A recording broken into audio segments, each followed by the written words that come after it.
Prime Minister Narendra Modi on Saturday paid tribute to those who lost their lives in the 26/11 Mumbai terror attacks in 2008 and said that 14 years ago, when India was celebrating its constitution and citizens' rights, enemies of humanity carried out the biggest terror attack.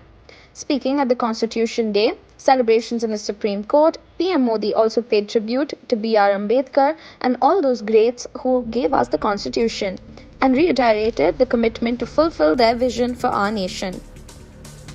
Today is also the anniversary of the Mumbai terror attacks. 14 years back, when India was celebrating its constitution and citizens' rights, enemies of humanity carried out the biggest terror attack on India. I pay tribute to those who lost their lives in the attacks, said PM Modi. He further said that today's Constitution Day celebrations are special because India is also celebrating the Azadi Ka Amrit Mahotsav.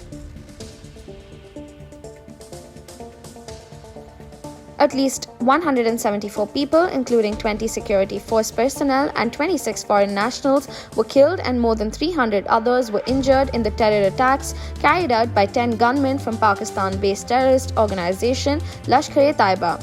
Armed with automatic weapons and hand grenades, the terrorists targeted civilians at numerous sites in the southern part of Mumbai, including the Chhatrapati Shivaji railway station, the popular Leopold Cafe, 2 hospitals and a theatre.